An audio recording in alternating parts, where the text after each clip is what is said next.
Opa, estamos ao vivo. Esperar o pessoal, ver se alguém entra aí.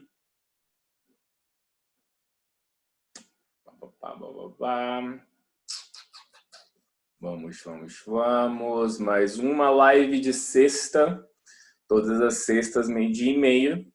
A gente vai conversar sobre coisas que eu tenho visto na minha semana, do que eu tenho vivido e, de alguma forma, isso aí ajudar vocês. Lara, tudo bom? Pessoal do Torneio Juvenil de Robótica de Goiás, Goiânia, não sei, não completou tudo ali. E aí, pessoal, tudo bom? É legal ver vocês aqui. Bom, seguinte, então, essa live ela tem o propósito, né, de compartilhar tudo que eu tenho falado, tudo que eu tem acontecido ao longo dessa semana.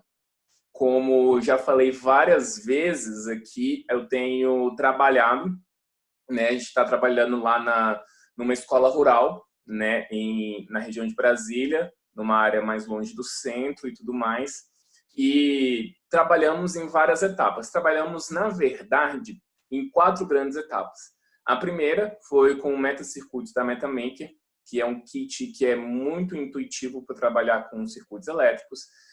A segunda etapa foi com o Scratch, uma linguagem de programação em blocos, criado no MIT para crianças consigam criar jogos, animações e tudo mais. A terceira etapa com o Arduino, onde a gente integrou esses conhecimentos de eletrônica aos conceitos da programação. Ou seja, a gente usava a programação para comandar os circuitos elétricos. E tudo isso, o grande propósito de fazer tudo isso era para chegar nessa quarta etapa, onde a gente vai ter uma feira, vai ter uma feira maker na escola, e a gente pensava, né, que não podia ser qualquer projeto e tudo mais. A ideia é que eles pensassem em problemas que eles fossem capazes de resolver. Então, pensar em problemas reais, não só, vou criar um jogo qualquer, vou criar um circuito no Arduino qualquer, não, alguma coisa que realmente resolva. E a ideia foi usar a ferramenta do Design Thinking para isso. Ultimamente, já há alguns anos, e recentemente até fui numa feira de ciências, nas feiras de ciências maiores, eu acho muito interessante a proposta que eles usam, que é basicamente a seguinte: quando você vai para uma feira de ciências, os projetos que você vai fazer em uma feira de ciências, a grande premissa é a seguinte: você pensa no problema e pensa como resolver. Então, problemas desde depressão, às vezes autismo, cara, qualquer problema que você tenha. E para usar isso, para incentivar, né, aqueles meninos, a gente está falando de meninos de terceiro e quarto ano, então são meninos de 8, 9 anos ali, né? Como fazer esses meninos pensarem em problemas, né? Como fazer esse propósito de ideação. E por isso a gente começou a trabalhar uma ferramenta do Design Thinking. O Design Thinking, né, com esse nome meio, né, diferentão assim, nada mais é do que o pensamento do design, né? O design que está muito relacionado a essa questão de resolução de problemas, né? De criar produtos para resolver problemas. E, então, é uma ferramenta que tem sido cada vez mais trabalhada, né? Na verdade, o Design Thinking é só um mindset, uma forma de pensamento, né? Que geralmente se trabalha com Design Thinking, é o que a gente chama de teoria do duplo diamante, que é a ideia de você pensar num problema e divergir não no sentido de discordar, mas divergir no sentido de você abrir o leque de possibilidades e depois você convergir, ou seja, você fechar esse funil, depois você divergir de novo, ou seja, abrir para um leque de diversidade de ideias e depois você convergir, ou seja, você pensar no conjunto de assim, você agora vai fechar qual ideia você escolheu e começar a trabalhar nesse propósito. Então, essa é o grande propósito do Design Thinking. Na verdade, na sua definição, eu vou até colar um pouquinho aqui, na sua definição, o Design Thinking, ele deixa eu ver aqui, cadê a definição aqui que eu tinha colocado na minha colinha. É uma abordagem centrada nas pessoas, baseada em um processo colaborativo para a resolução de problemas.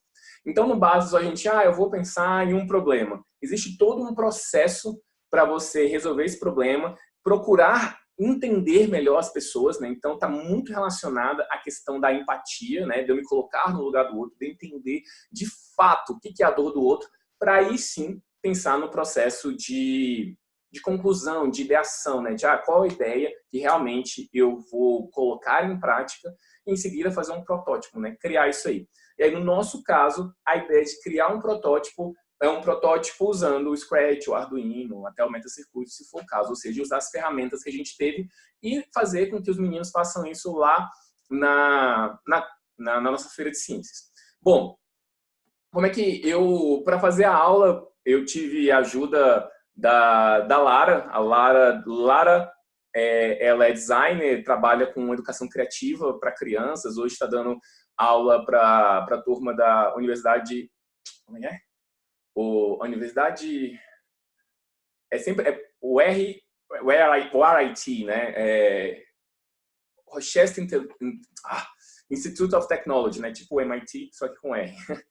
Então, a gente conversou muito, ela já trabalhou muito com dinâmica design thinking com crianças e foi muito interessante, né? Ela me deu vários direcionamentos assim de como trabalhar com as crianças e como é que a gente pode fazer isso. Então, na verdade, eu peguei muito dessa abordagem do design thinking, peguei muito das abordagens dessas feiras de ciências, onde nas feiras de ciências você tem uma ideia, você pega uma problematização, você tem uma ideia e você tem uma hipótese, e aí a partir disso você vai buscar uma solução.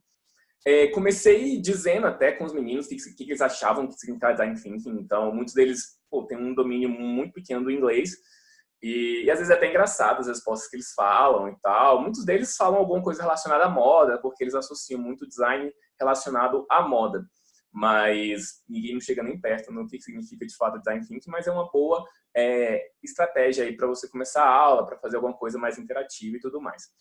E eu dou 4 aulas lá, né, para o terceiro da manhã, quarto da manhã, terceiro ano da tarde, quarto ano da tarde. E é sempre interessante essa estrutura, porque dá para a gente testar várias e várias vezes, né? Eu nunca tinha dado aula de design thinking. Não é minha especialidade, né? Foi realmente algo que me tirou completamente da zona de conforto. E eu acho que nesse ponto eu me senti bastante, né? Eu tive um momento de empatia com as pessoas que começam, né, a trabalhar com robótica, com programação, né, que realmente se dispõem a trabalhar em algo completamente diferente da sua área. E é muito difícil, é muito intensa essa experiência, é algo que traz muita ansiedade, porque você não sabe o que vai acontecer. Você tem mais ou menos um planejamento, mas você não sabe como os alunos vão se comportar naquele momento, se você vai ter pouco tempo, se vai ser muito tempo, se a gente está falando em problemas. Poxa, será que eles vão pensar nos problemas que não tem nada a ver? Será que as ideias vão ser um fracasso? Então, foi sair dessa zona de conforto. E eu acho que a gente tem que se exercitar a todo momento a sair dessa zona de conforto no final. E acabou que fui achando, né, o ajuste mais próximo do ideal, né, testando várias vezes. Então, eram 4 aulas. Na primeira, geralmente, sai tudo fora do planejado, né? Porque a gente não sabe exatamente como os meninos vão reagir àquela situação. E depois a gente foi mais fácil, porque você vai vendo o que dá certo, o que dá errado e tudo mais. A outra parte, né? A segunda parte da aula, o segundo momento da aula, eu procurei contextualizar para eles. Eu vi o que deu muito certo foi contextualizar com histórias de crianças e jovens que já tinham feito algo significativo.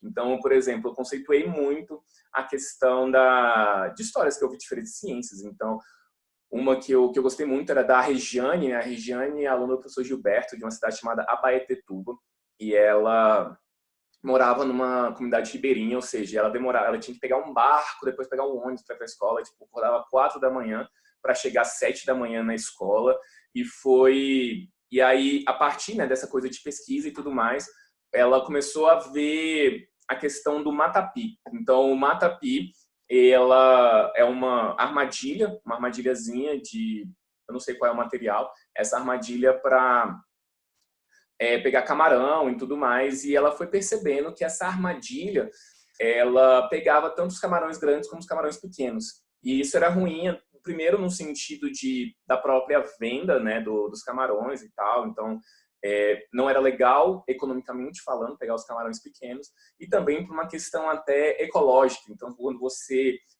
capturava os camarões pequenos, você mexia com todo o ecossistema ali, e provavelmente ia ser mais difícil você pescar mais camarões no futuro. E ela começou a pesquisar sobre esse processo, e basicamente a ideia dela foi simples, né? E as melhores ideias são as mais simples. Basicamente, tinha uma fresta que prendia, né, os camarões e não deixava eles passar. Ela basicamente aumentou essa fresta. E aí os camarões menores conseguiam passar, os camarões maiores não passavam. Uma solução super simples, super bacana. Galera do Miriti Lab aí, do Xavier, tá bem ambientado aí do que significa isso aí. Então, acho que talvez conhece melhor essa estrutura mais do que eu quando fui em Belém lá, entender um pouco dessa história. E a Regiane, ela nunca nem tinha... O sonho dela era ir para Belém, né? Então, Belém, na verdade, sei lá, 2 horas de viagem, é muito perto, mas as coisas eram tão difíceis que ela nunca nem tinha saído dali. E por causa desse trabalho, ela conseguiu ir para a Feira de Ciências lá em Belém, não sei o quê, e ganhou, foi para Barcelona, então fez uma viagem internacional, e alguns anos depois ela conseguiu apresentar esse projeto no Caldeirão do Hulk e ganhou R$30 mil, né? E aí, acho que até hoje ela tem até um modelo de negócio que vende essas novas armadilhas, né? Esse matapi para o governo do Pará, alguma coisa assim. Então, uma ideia simples, né, que surgiu de um problema e uma hipótese. E o legal é mostrar para os meninos, né? Fui mostrar para os meninos da minha sala, olha só, isso aconteceu, essa menina vivia em condições mais adversas do que vocês vivem e ela conseguiu solucionar um problema. Né? E quando eles veem ela entrando lá no Caldeirão do Hulk, aquele cheque gigante, fica, né, aquela coisa, né, a pessoa fica eufórica, né? E também contei a história, já comentei aqui também na live da Ekarine, que é uma menina lá de Mossoró, do Rio Grande do Norte, que também foi começar a participar das feiras de ciência e ela resolveu um problema lá das folhas do cajueiro, que gerava muito lixo e tudo mais. Rafaela, tudo bom? Rafaela, diretamente do Ceará, Fortaleza, bom demais. E aí a Ekarine resolveu, né, esse problema, fez uma espécie de suporte biodegradável com as folhas do cajueiro e uma cola caseira que a avó dela fazia, e isso permitiu que ela ganhasse, né, a etapa da Feira de Ciências em Mossoró e fosse para a Febrace, né? A Febrace é a maior feira de ciências do Brasil, então possibilitou ela viajar pela primeira vez de avião e tudo mais, foi para lá para a Febrace, e depois no outro ano ela submeteu um outro projeto e permitiu ir para a Intel Isaac, que é simplesmente a maior feira de ciências do mundo, né? Então, mostrar exemplos assim para os meninos de que eles partiam de um problema, às vezes um problema simples, um problema do dia a dia, para depois eles resolverem esse problema de fato, né? Tornar as coisas mais palpáveis. Bom, depois disso, então, a ideia era ir para a parte prática, ou seja, separar em grupos, né? A ideia era que tivessem 4 membros por grupo, e aí a ideia é que esses grupos sejam o mais diversos possível. Então, quando a gente fala de resolução de problemas, de criatividade, não é tão legal a gente ter pessoas, aqueles amiguinhos, né? Não só porque às vezes pode distrair, mas porque são pessoas que pensam muito parecido. Então é interessante você ter pessoas que pensam diferentes para que elas consigam pensar em leques e em ideias das mais diferentes possíveis. E basicamente o que eu fiz, né, tinha uma roda lá dos 20 meninos e basicamente separei e falava para eles guardarem o número, né? Apontava para a cabeça de cada um. 1, 2, 3, 4, 1, 2, 3, 4, 5. E aí o número 1 ia para uma mesa, o número 2 ia para outra mesa, o 3, o 4 e o 5. Então a gente conseguiu separar vários grupos ali, distintos, né, diferentes. E o próximo passo foi dizer para eles, olha só, vocês vão resolver um problema da escola de vocês.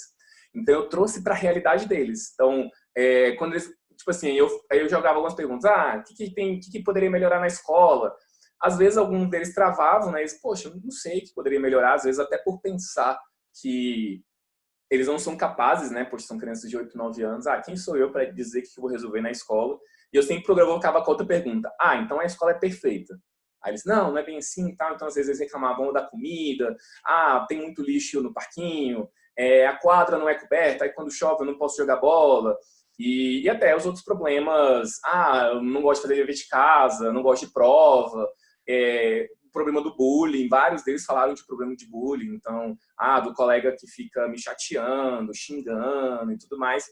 E aí tem uma premissa, que é a premissa básica do primeiro dia da aula de Design Thinking, que é você não pode julgar problemas, né? Então, quando eles pensarem nos problemas, a pessoa, não, mas isso aí é bobo, isso aí não tem nada a ver.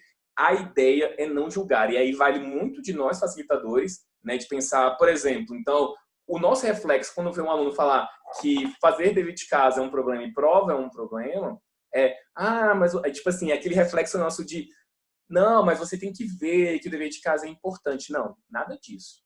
É a hora deles pensarem, você não pode julgar os problemas deles. Aí o máximo que você pode fazer é que eles consigam mapear bem o que é esse problema, mas você não pode julgar esse problema. É uma área livre.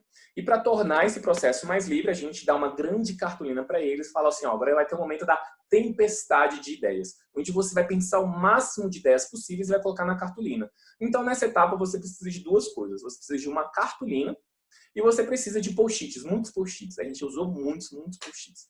Então, você dá, sei lá, 6 post-its para cada um, se precisando de mais, você pode dar mais. A ideia é que eles coloquem o máximo de ideias possíveis. Nesse momento, quantidade importa, então, quanto mais ideias, melhor. E aí você vai falando assim, você coloca no papel as suas ideias, vai colocando os problemas que você acha que tem e vai colando no cartaz. É só isso. E a ideia é até que eles nem precisem ficar questionando com os colegas, nem nada. Eles simplesmente vai escrevendo. Acaba que a conversa acontece, não tem nada de errado com isso. Mas o importante é fazer com que eles se soltem, né? Eu sempre gosto de falar para eles no começo que a criatividade é como se fosse um músculo. Às vezes a gente começa com ideias ruins e a gente não gosta, não confia na nossa ideia ruim, mas mesmo assim é bom escrever. Porque quanto mais a gente escreve, quanto mais a gente quer mapear problemas ou ir atrás de ideias, mais a gente vai destravando e pensando coisas que realmente importam. Então a gente foi mapeando os problemas. A Lara me deu uma dica muito boa. Depois de um tempo, desses 5 minutos e tudo mais, você dá 2 minutos para eles e fala assim, agora você pode ir na mesa do colega e roubar a ideia do colega. Eu acabei fazendo um pequeno ajuste durante a aula, porque se fosse roubar, eles iam querer pegar o post-it. E a ideia não era essa. A ideia é que eu falei assim, você vai espiar a ideia do colega. E é incrível como as pessoas têm essa coisa do apego, né? E eu falei, gente, não é para pegar as ideias, os problemas, poxa, a gente está querendo resolver um problema maior que é o problema da escola. Então não tem problema se o colega espiar, né? E aí eles espiavam, mas é bom que dá uma dinâmica muito legal, eles vão saindo correndo e tudo mais, e então dá uma dinamicidade muito bacana. Então, beleza, foi essa etapa. Então a gente fez a tempestade de ideias, depois eles roubaram as ideias de todo mundo.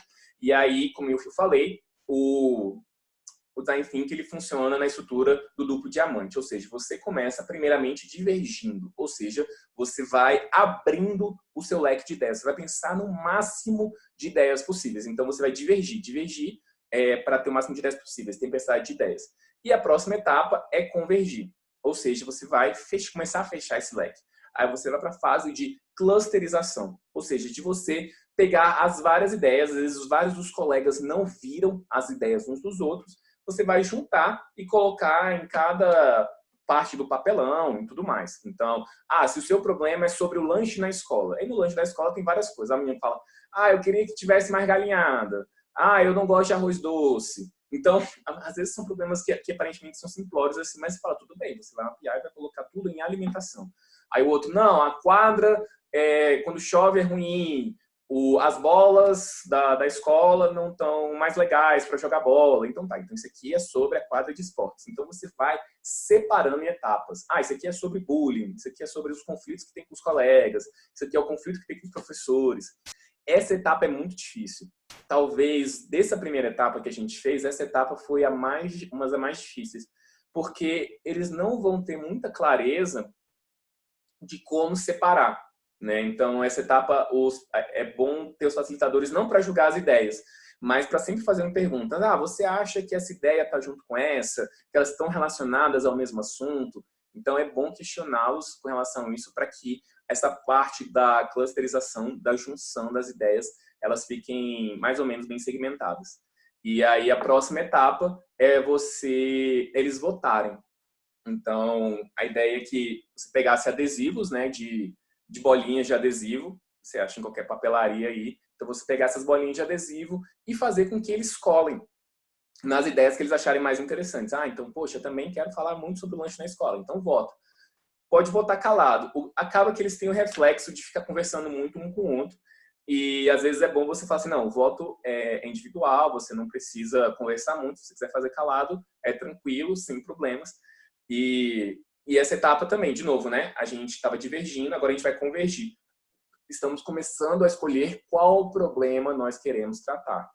Então, a gente vai trabalhando nessa premissa e, no nosso caso, a gente teve que improvisar, a gente esqueceu de comprar as bolinhas adesivas e aí o Rodrigo, que é outro professor que trabalha comigo, teve que cortou uns pedacinhos de durex colorido e deixou, sei lá, acho que eram 3 votos para cada grupo, para cada membro do grupo, né? Aí tinha que deixar esses pedacinhos de durex para depois eles votarem. Deu trabalho do caramba, mas foi uma forma também de ter essa votação.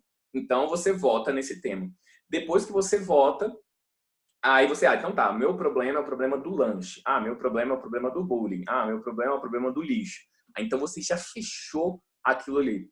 E aí a gente vai para uma outra etapa, que é uma outra etapa que também você pega uma outra cartolina e você vai separar sobre sabemos e não sabemos. O que a gente sabe sobre esse problema? O que a gente sabe sobre a comida na escola? Ah, então, como é que... Pô, eu queria ter galinhada todo dia. Você sabe por que não tem galinhada todo dia? Ah, não sei. Você sabe quanto custa para você colocar a galinhada todo dia? Ah, não sei. Você sabe quem é que paga a comida da escola? Ah, não sei. Então, você vai incentivando eles a colocar o sabemos e não sabemos. O reflexo deles é colocar o que eles sabem, né? Que é ser o sabichão lá da história toda. E aí também, de novo, vai muito dos facilitadores falar o que você não sabe disso. Quanto mais você tem coisas na etapa do não sabemos, melhor, né? Porque isso quer dizer que são as perguntas que ele precisa responder para desenvolver a solução, a próxima ideia, né? Então, você vai fazendo essa dinâmica e acho que uns 7, 8 minutos você consegue fazer sabemos e não sabemos. E aí, basicamente, essa etapa fecha a aula, né? Então, acabou que eu fechei em mais ou menos 1h30 isso. Vão ser 6 aulas no total. E o dever de casa que eu deixo ali para eles, aí tem a etapa da entrevista. Ou seja, eu vou entrevistar pessoas que podem me responder sobre esse problema. E nesse caso, usar o tema da escola para a gente foi muito conveniente. Porque...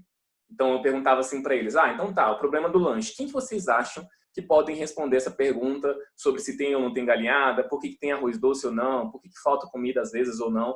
Aí eles, a diretora pode responder, os professores podem responder, um funcionário. Então, você vai incentivando eles a elencar pessoas que podem resolver, que podem responder aquele problema. Né? E a ideia é que eles vão perceber, né? Vai ter o momento da empatia, deles entenderem por que as coisas são do jeito que são, que eles às vezes nunca pararam para se perguntar. Né? Então, é muito interessante esse processo. E no nosso caso, a gente não chegou a fazer essa etapa. Né? O que a gente fez? A gente deixou como dever de casa para os professores, né? Então, vamos supor, o professor do terceiro ano, a gente terminava a aula e falava assim, professor do terceiro ano, nós vamos voltar segunda-feira que vem para continuar essa etapa, mas ao longo da semana, você vai sentar com seus alunos, você vai elencar 4 perguntas, né? Então, eles vão fazer as perguntas e você vai orientando para deixar a pergunta bem objetiva, para não ser aquela pergunta aleatória. Então, é muito importante que o professor não julgue, mas que ele deixe a pergunta bem estruturada para quando for fazer a entrevista e esse momento da entrevista ser mais proveitoso. Então, fechar as 4 perguntas e procurar que eles entrevistem pelo menos 3 pessoas, né, da escola. Pode ser a diretora, pode ser o professor, enfim, às vezes os próprios colegas para resolver aquele problema, não sei.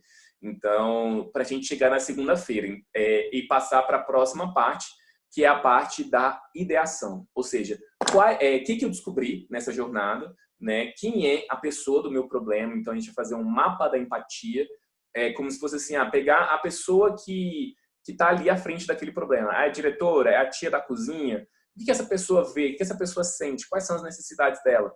Então, entrando no cerne do design thinking, né? Tipo, eu quero entender muito bem a pessoa para depois falar como é que eu vou resolver o problema dela.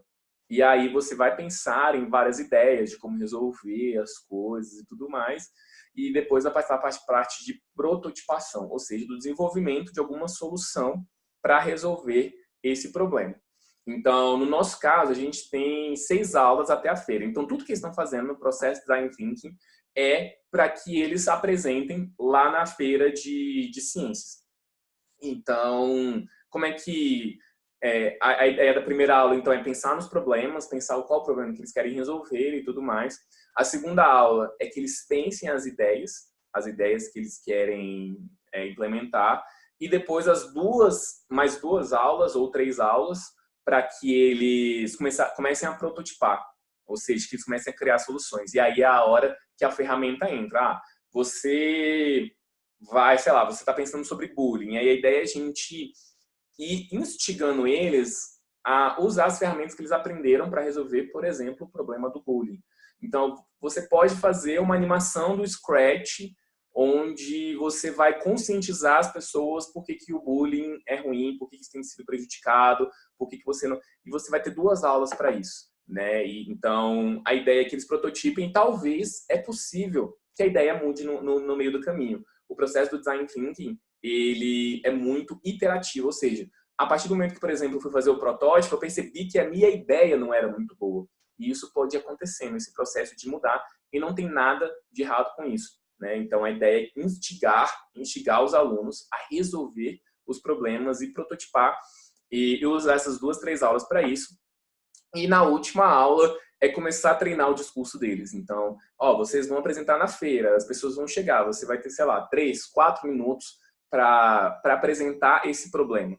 Então, você tem que ser claro, você tem que ser conciso, você tem que aprender a vender sua ideia, você tem que falar por que você escolheu essa ideia, você vai mostrar a sua solução, por que a sua solução é eficaz, por que ela fez sentido e tudo mais, o que você pesquisou. Então, estruturar de fato isso daí, né? Então, confesso que está tudo muito nebuloso, porque eu nunca implementei esse tipo de projeto, mas tem sido muito interessante a ideia. Eles têm várias ideias que você fica sem saber onde vai dar, né? Então, tinha uns meninos que exatamente, ele falava que o problema era o dever de casa.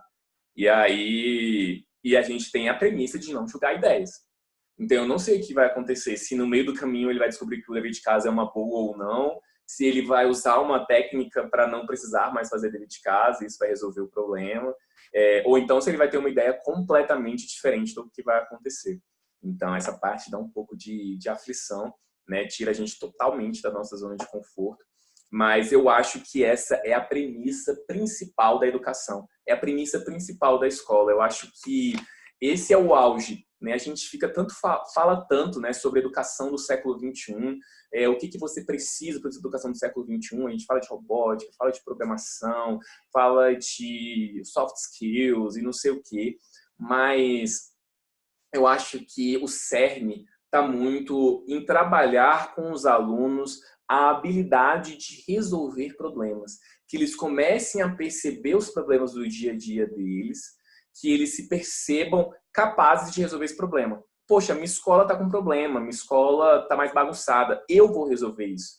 Eu não vou terceirizar esse problema para o meu professor, para a minha diretora, para o governo. É você trazer essa coisa protagonista, essa parte do protagonismo. E aí, a parte da robótica, a parte da programação, nada mais é do que uma ferramenta. Vou utilizar o Arduino para resolver esse problema. Vou utilizar o Scratch para resolver esse problema. Mas o negócio não é o Arduino, o negócio não é o Scratch, o negócio é resolver problema. Tem gente que vai resolver esse problema, sei lá, às vezes até fazendo uma música, uma campanha, às vezes você não vai usar uma tecnologia. No nosso caso específico, a gente vai cutucar os meninos para usarem a tecnologia, mas não vai ser regra.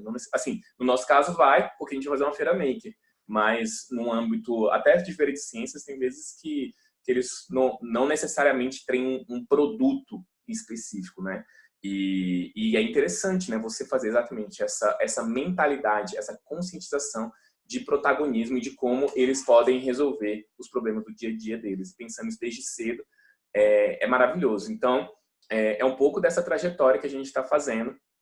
Não tá simples, mas vale muito a pena, né? Eu acho que o que faz a gente, né, sair dessas zonas de conforto, né, de fazer algo diferente, é realmente trazer uma educação de mais impacto, uma educação de mais significado, e basicamente é isso. Então, nas próximas etapas, etapa de ideação, etapa de prototipação.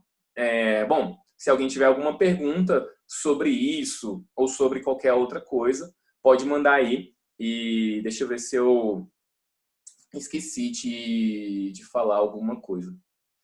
Acho que não. Bom, então basicamente é isso que eu tinha para falar sobre a etapa do Design Thinking, sobre a etapa de resolução de problemas. A gente tem uma longa jornada aí e eu vou atualizando cada um com relação ao que está acontecendo, como é que as coisas estão acontecendo e como a gente vem aprendendo cada vez mais nessa jornada aí. Então, é isso aí, pessoal. Um excelente final de semana para todo mundo. E a gente se vê semana que vem na live de sexta, né? Toda sexta-feira, 12h30.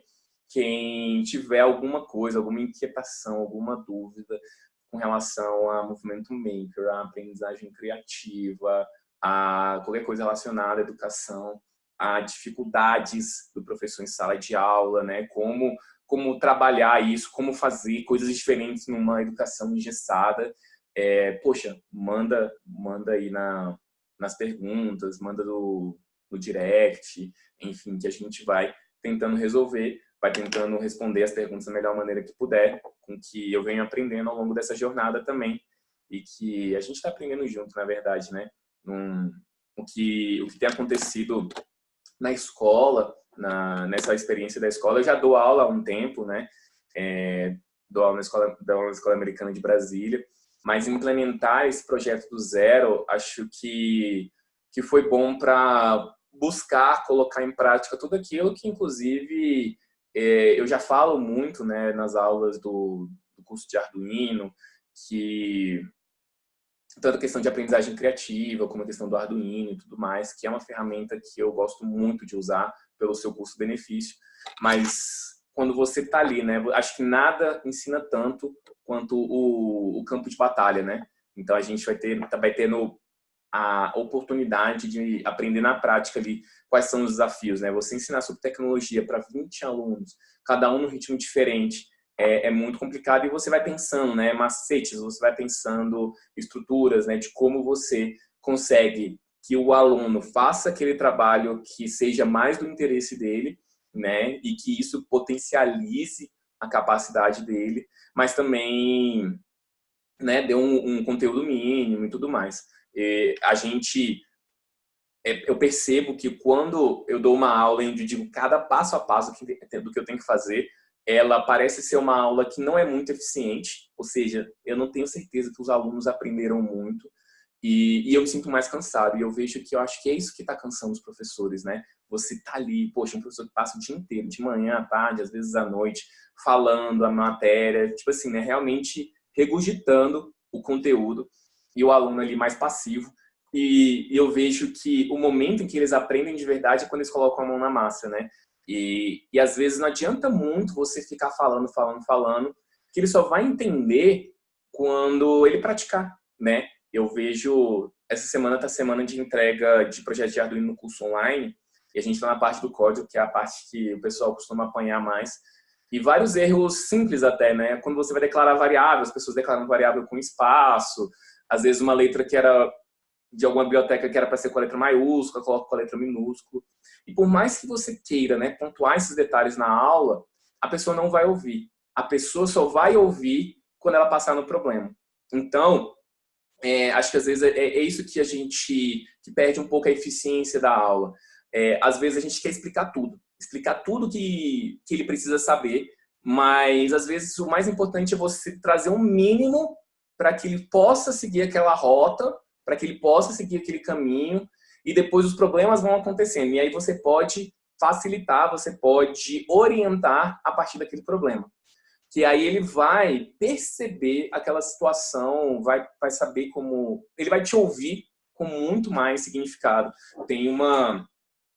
Inclusive, é uma história, né, que o professor... Acho que eu já até contei em alguma live, eu sempre conto isso nas aulas também, em que o professor Mitchell Resnick, do MIT, ele estava num workshop de Scratch, eu acho, e aí tinha um garoto fazendo um trabalho de era um peixe que...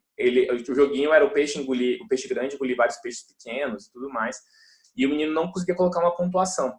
Aí chegou o Mitchell falando assim, é só você usar aqui, ó, variáveis. Aí, tipo, tinha parte lá de variáveis, e aí quando tocasse no peixinho, ele aumentava 1 no valor e tudo mais. Então, uma coisa simples, né? E aí, quando terminou de explicar, quando o professor terminou de explicar, o aluno abraçou ele assim, falou, nossa, professor, muito obrigado, não sei o quê, que legal. E o questionamento que o professor Mitchell faz é, poxa, quantas vezes uma pessoa, um aluno seu te abraçou com muita alegria, assim, por ter te ensinado variáveis, né? Então, não é porque variáveis é chato ou não é chato, é porque ele só absorveu aquele conteúdo e ficou muito feliz de ter aprendido porque resolvia uma situação que ele estava passando naquele momento. Então, é isso, né? Quando a gente trabalha baseado em projetos, você coloca os alunos em uma situação em que eles vão ter que resolver aquele problema, que eles vão resolver aquela situação. E aí, quando você vai lá para dar uma dica para ele, quando você vai dar um suporte para ele, vai ficar muito mais fácil. E aí você pode usar o material, sei lá, ou livros, ou PDFs, ou CADs, para que eles façam a parte mais massificada e você depois vai trabalhando esse processo de facilitação, né, na parte mais individual, porque é exatamente, cada um tem um ritmo diferente, um objetivo diferente, um desejo diferente, e é menos cansativo, né, você não sai tão exausto, né, porque não é só você que está fazendo o trabalho ali, mas também é muito mais eficaz, né, tem muito mais resultado. E aí você vai vendo que os alunos, por que os alunos lá gostam muito da aula de robótica, né? Tanto que um dos problemas lá no Design Thinking, às vezes, era a gente quer ter mais aulas de robótica. E aí, mas não é por causa da robótica em si, é porque a todo momento a gente está instigando cada um deles a criar os próprios projetos, né? Trazendo significado para o que eles estão fazendo ali. Então, é por isso que a aula de robótica é tão divertida, né? A gente entrou na etapa do Design Thinking, que não é a etapa tecnológica, que não é a etapa que a gente precisa de computador, que precise de outros equipamentos. É cartolina e post-it. Talvez o que mais custoso ali é a questão do post-it. Mas a gente está escutando o que eles têm para dizer. A gente está escutando o que eles pensam sobre um determinado problema. A gente está escutando sobre as ideias que eles têm. E a partir do que eles construíram as coisas. Então, é isso, né? É a partir desse momento a gente mostrar para eles que eles podem resolver problemas e não a gente implementar, falar, isso aqui é o mais importante para você aprender. Quem disse, né? Ainda mais como é que a gente pode dizer que aquilo é o mais importante para ele aprender em um mundo que muda tanto, né? Que vários dos conhecimentos que a gente aprende em sala de aula não serve tanto para resolver esses desafios do futuro tão imprevisíveis. Bom, pessoal, é isso aí. Muito obrigado por ter ficado até aqui. Agradecer a todo mundo que conseguiu contemplar aí. Se alguém tiver alguma dúvida, pode mandar. E se não tiver, a gente se vê sexta que vem, nesse mesmo horário, às 12h30. Grande abraço e até a próxima.